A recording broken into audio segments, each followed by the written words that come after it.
Olá, estamos começando mais um episódio do podcast Amazônia Empreendedora. Como você já sabe, toda semana a gente traz um especialista, um técnico, uma pessoa, um empreendedor para falar sobre inovação, tecnologia e empreendedorismo aqui da Amazônia.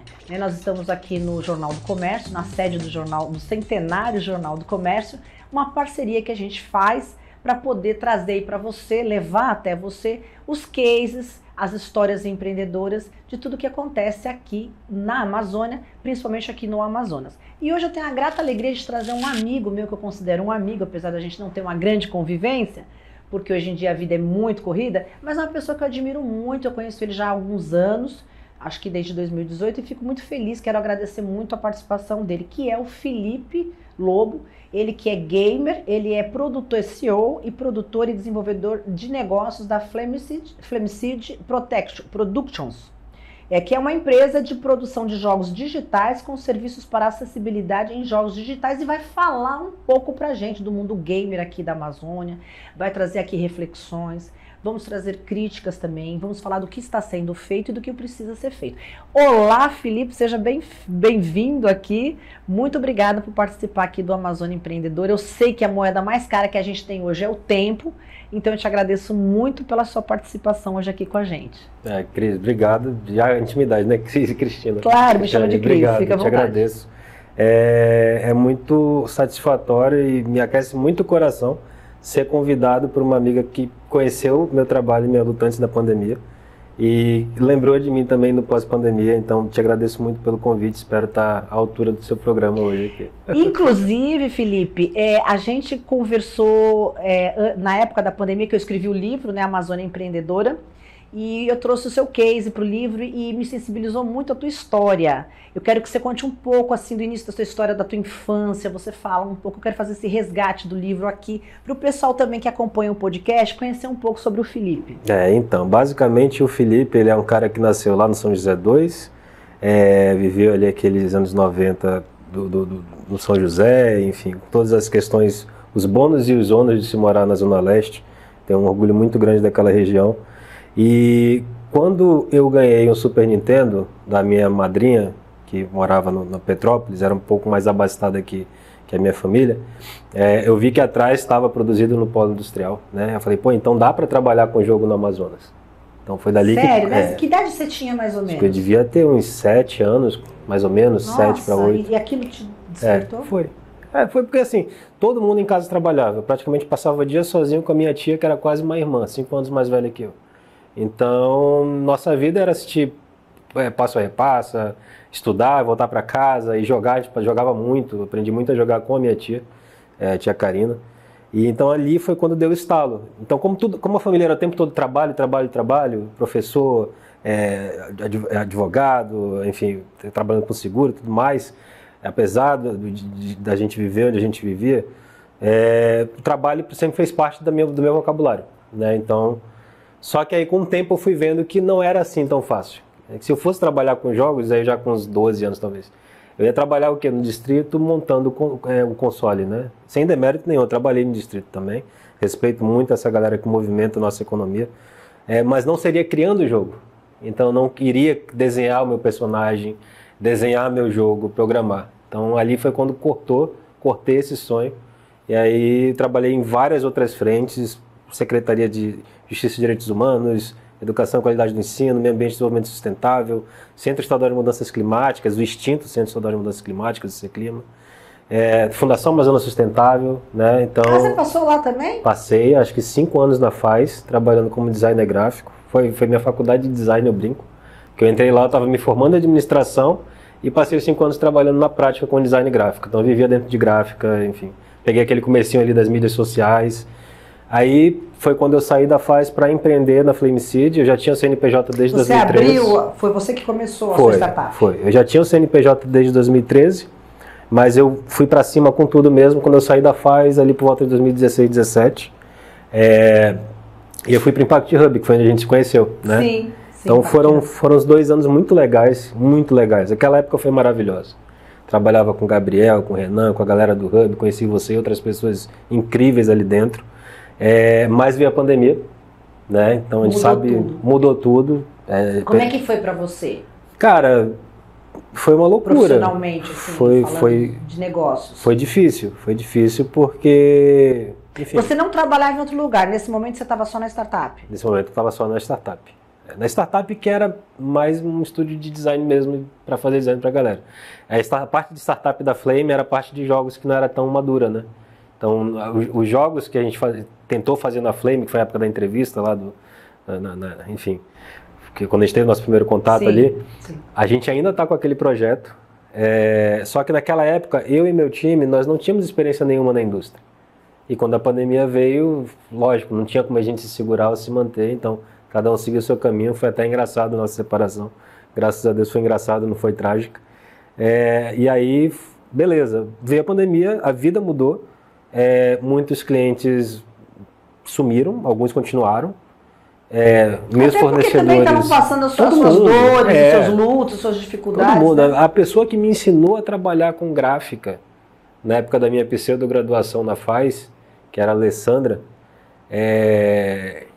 foi a primeira pessoa que eu perdi na pandemia. E era a minha única, praticamente, fornecedora. Era ela e o seu Carlos. Só que o seu Carlos já estava meio parado nas atividades nessa época. E aí aquilo ali foi um choque. Eu falei, pô, eu tô sem a pessoa, eu tô perdido, eu não sei, não posso sair de casa, a cabeça... O que eu vou fazer agora? Mas graças a Deus, assim, deu pra gente continuar trabalhando, eu sozinho, né? Na parte de design, levantava uma graninha ali todo mês. Os clientes que continuaram me ajudaram a segurar o rojão legal. E aí veio a oportunidade de trabalhar como dublador, do nada. Então trabalhei com... Me fala um pouco dessa experiência. Essa experiência foi muito divertida, porque foi para trabalhar na produção da dublagem regionalizada ali do Pablo Escobar, né? Que foi ao ar ali numa das emissoras aqui da região. E foi muito divertido, foi... Porque quando a gente fala do mundo game, é importante frisar bem que existe todo um ecossistema. Sim. Inclusive a dublagem. Sim, faz parte. Eu queria que você falasse um pouco para quem está acompanhando a gente, porque às vezes as pessoas não têm essa nítida noção do que seja, né? Trabalhar com game, mas o que é isso? O que se faz? É só ficar no computador ali fazendo personagem e tal? Então eu queria que você explicasse um pouquinho pra gente, Felipe, para quem está acompanhando a gente, o que envolve esse mundo gamer? Legal, eu já estou chegando lá. Tá bom. Quando eu trabalhei com dublagem foi muito divertido, aprendi várias coisas, reencontrei alguns amigos, a gente não podia se abraçar nem nada, mas foi maravilhoso. Aí terminou o trabalho da dublagem, veio minha primeira oportunidade no ICT daqui da cidade. Foi muito legal também, foi um dos melhores lugares que eu trabalhei. E foi no meio da polarização política, então boa parte dos meus colegas eram diferentes de mim politicamente, mas a gente se dava bem pra caramba. Então foi muito alegre. Ninguém brigou com ninguém. Ninguém, né? A gente se divertia muito. Porque na época ficou um ranço, né? Sim. Começou a dividir o Brasil de um lado para o outro. E essa divisão existia nessa empresa, mas ainda assim a gente conseguia trabalhar unido. Então foi uma época muito boa, que eu gostaria de ter continuado trabalhando lá, só que aí veio um estúdio de São Paulo para cá, para Manaus, a GX Gameworks, que era uma fusão de vários outros estúdios menores. Vieram com recursos de fundo de investimento, enfim. E aí a coisa começa a encaminhar para essa pergunta que você me fez. Porque eu pedi para sair desse instituto, que eu amava. Posso mencionar nome ou não? Pode, claro. Que era o Instituto Creatus. Fui muito feliz lá. Aqui é muito democrático, a gente não... Que bom. Eu acho que importa que você viveu um tempo bom, você estava lá dentro, foi bacana, então... Então eu vivi esse momento muito bom no Instituto Creatus, ele ainda existe, está ali perto do Amazonas Shop, e eu pedi para sair. E aí, Quanto tempo você ficou lá, Felipe? Fiquei praticamente 2 anos cravados. E aí eu pedi para sair para ir para esse outro estúdio, porque eu tinha passado na entrevista. E foi uma das melhores entrevistas da minha vida. Foram 3 fases. Foi a primeira entrevista em que eu tive que falar inglês para valer. Foi um processo seletivo acirrado. Tinha uma indicação forte, mas tinha outros colegas com indicação forte. Foi por competência. Então foi por competência, acredito. E foi muito... Beleza, aí eu pedi para sair, fui para lá, para esse estúdio, a GX. Conheci muita gente incrível. Aí eu conheci, assim como eu te falei que eu tive minha graduação de design na FAES, tive minha graduação de produção de jogos na ADX. Aí isso eu sou muito grato a eles. Nesse pré-pandemia eu tinha feito a pós em desenvolvimento de jogos também, mas a academia não te ensina a produção aplicada. É o dia a dia no trabalho.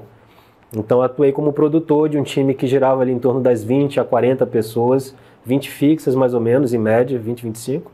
E aí esse restante, essas outras 15 eram mais freelancers e tal, que entravam e saíam do projeto.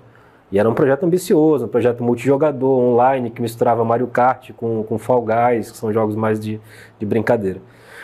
E a gente foi, aí eu fui para um primeiro evento grande, né, de jogos lá em São Paulo, que foi a Big, antiga Big, que agora é a Gamescom Latam, na edição de 2022.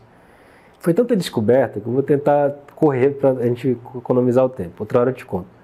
E aí, beleza. Sabendo agora, assim, como faz para gerir um estúdio, como é composto um estúdio, como é que é o processo de trabalho de um estúdio, como organizar as tarefas, aí o estúdio fechou por questões... Fechou por questões gerenciais e de não ter atendido requisitos para manter o fluxo de recursos, enfim, questões da parte mais alta da direção. Mas foi um processo de demissão. Mas deve ter sido, acredito, um aprendizado. Maravilhoso, foi sim. Incrível, né? Foi, conheci. Uma coisa é você ter o conhecimento técnico, outra coisa é você estar ali todos os dias, né, desenvolvendo. Sim. A forma que foi conduzida esse fim foi trágica, amadora, terrível. Nem eu, com a minha graduação básica em administração, teria conduzido da forma que foi.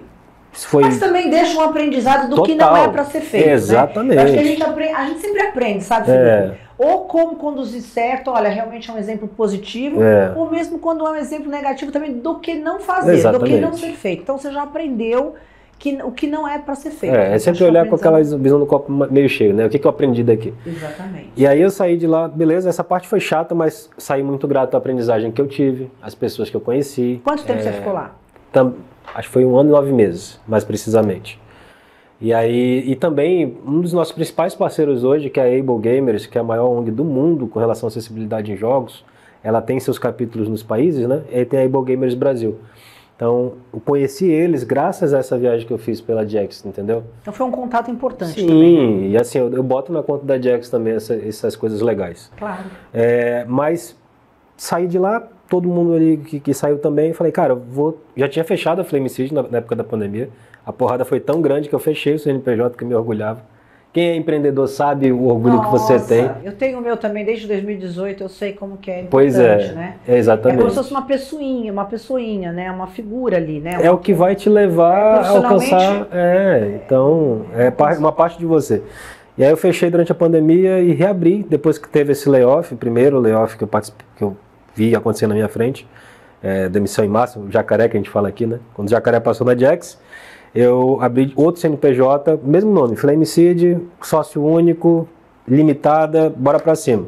Aí eu chamei meu grupo de confiança e falei, seguinte, todo mundo se ajuda todo mundo a se empregar, a gente se mantém aqui no estúdio e vamos seguir em frente fazendo o que a gente quiser fazer. E é nessa toada que a gente trabalha. E o que você está fazendo hoje? Hoje tem só apenas 11 pessoas que estão no trabalho mesmo, né? As demais estão mais na parte de comunidade ali, que a gente se tornou muito amigo no processo. Comunidade da Flame, tá? Nosso grupinho, nossa comunidade ali.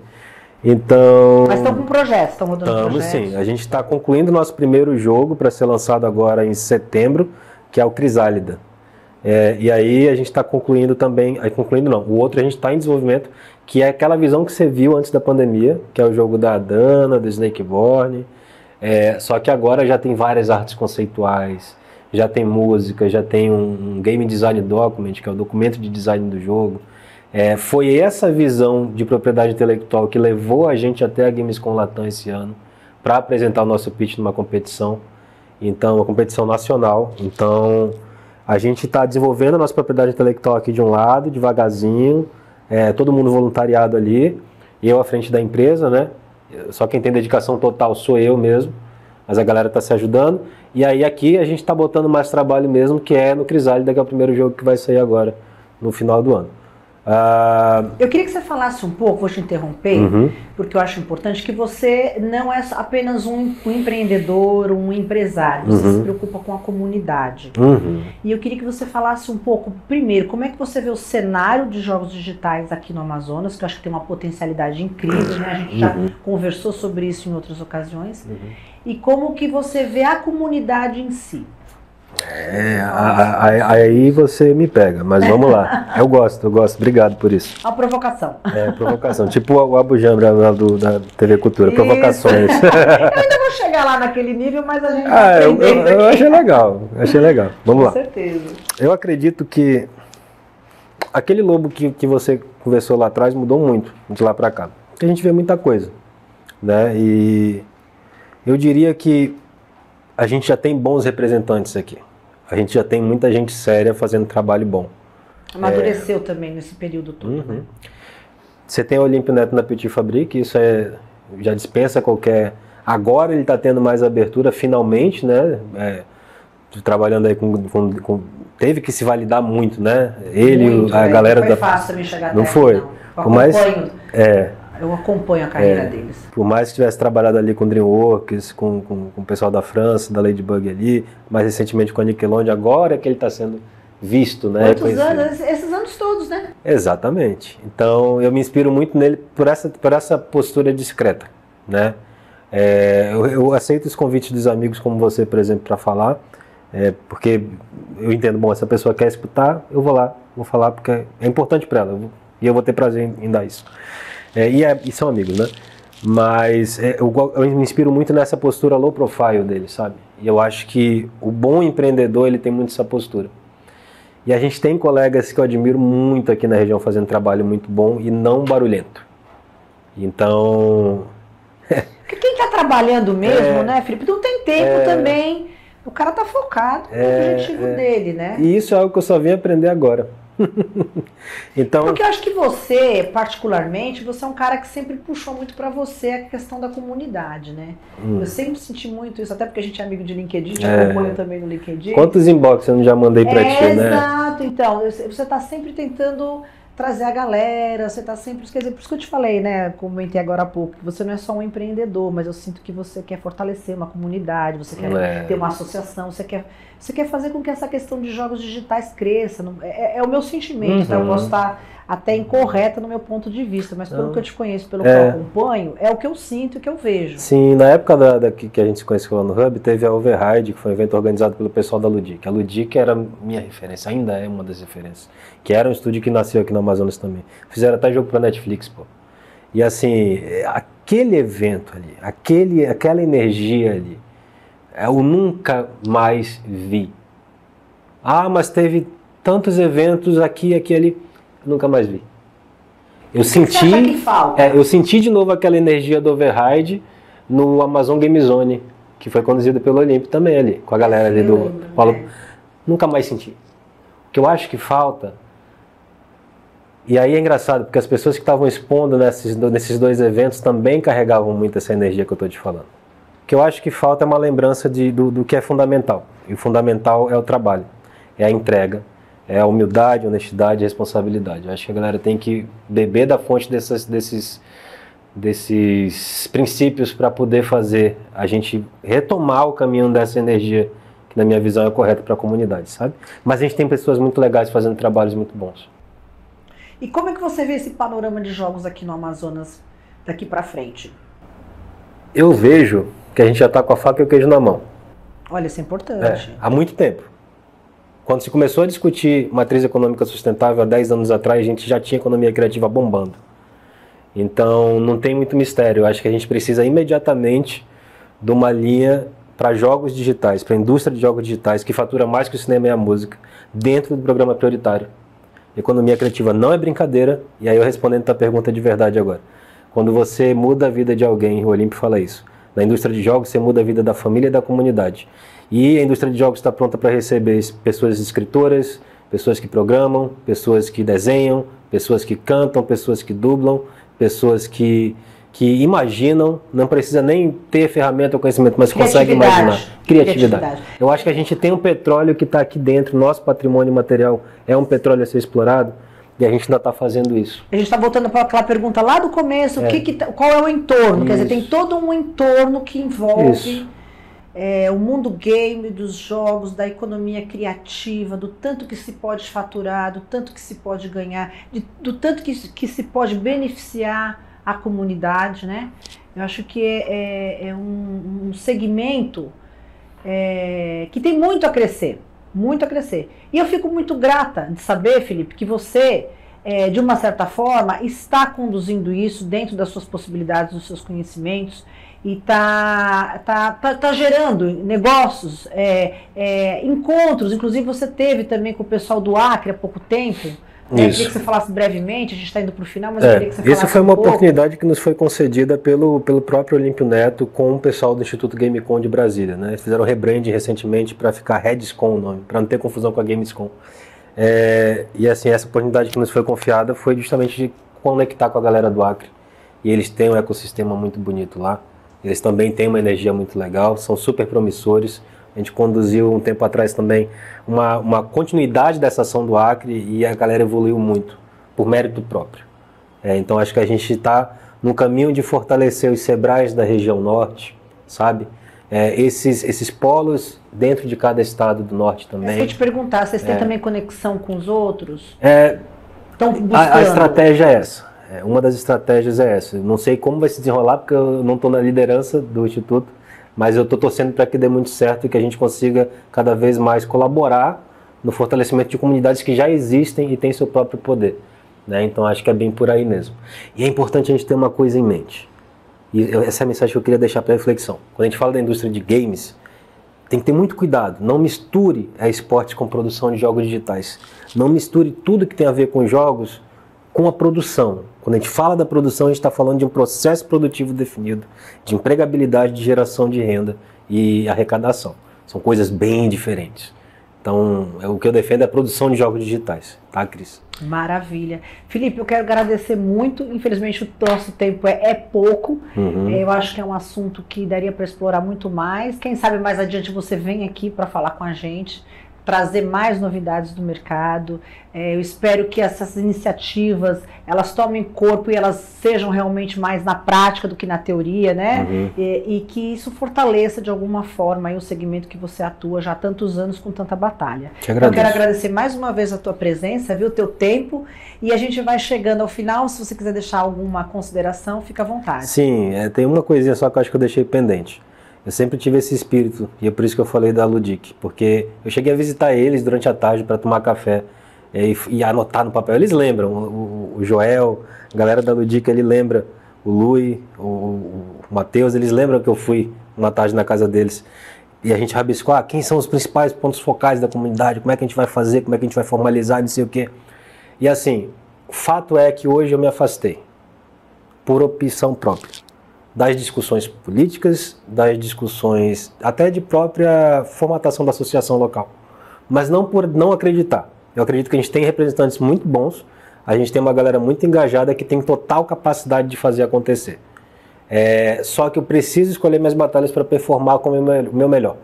E eu quero dar o meu melhor nisso daqui, que é essa conversa com... Não, dá tua mão mesmo. Sou eu.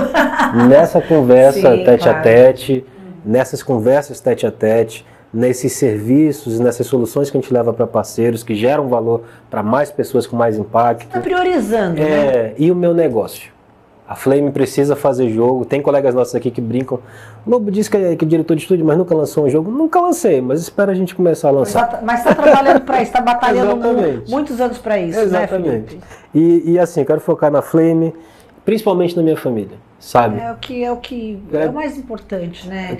Acho que isso foi um ensinamento da pandemia, se é que, né, o lado bom que a gente estava conversando antes de começar. Alguns de nós aprenderam a lição da pandemia. Família, realmente ter uma vida melhor, uma qualidade de vida melhor, priorizar, né? Exatamente. A gente não pode fazer tudo, não pode estar em todos os lugares ao mesmo tempo, então, assim, priorizar o que realmente é importante. Né? Então, assim, só uma frase final. Vamos mais coisa. A separação ela é sagrada às vezes. Então assim, você tem comunidade, você tem associação, você tem estúdios que são iniciativa privada, você tem esportes, você tem produção, vai embora a separação. Mas bora focar nesses três primeiros. A comunidade ela nunca vai ter dono. Ela sempre é um organismo que não tem dono. Ele é uma força da natureza, tá? A associação ela precisa ser eleita, formada, formalizada. Aí você tem uma associação. E os estúdios, eles precisam ter essa cabeça de iniciativa privada para prosperar. Não é ser predatório, é sempre buscando a sustentabilidade. Mas são três entidades diferentes. Nossa comunidade aqui no Amazonas ela é muito forte. A associação, a gente ainda não tem. Tem uma página no Instagram. Mas um dia a gente vai ter. A gente está seguindo nosso próprio tempo. E eu estou aqui.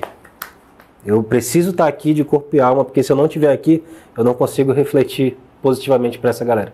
É só essa mensagem que eu queria deixar para os colegas, para os amigos que estão vendo que eu estou assim, escondidinho. É por isso, porque se eu não estiver aqui e fizer isso aqui dar certo, não consigo colaborar com vocês. Tá nos bastidores trabalhando, né, Felipe? Você conhece melhor. Mas sem parar, né? Exatamente, é isso. É isso aí, Felipe. Obrigada mais uma vez. A gente está chegando ao final de mais um episódio aqui do podcast Amazônia Empreendedora. Eu agradeço demais ao seu tempo e de estar aqui com a gente. Felipe, um abraço e até mais, gente. Obrigado, até mais, pessoal. Valeu.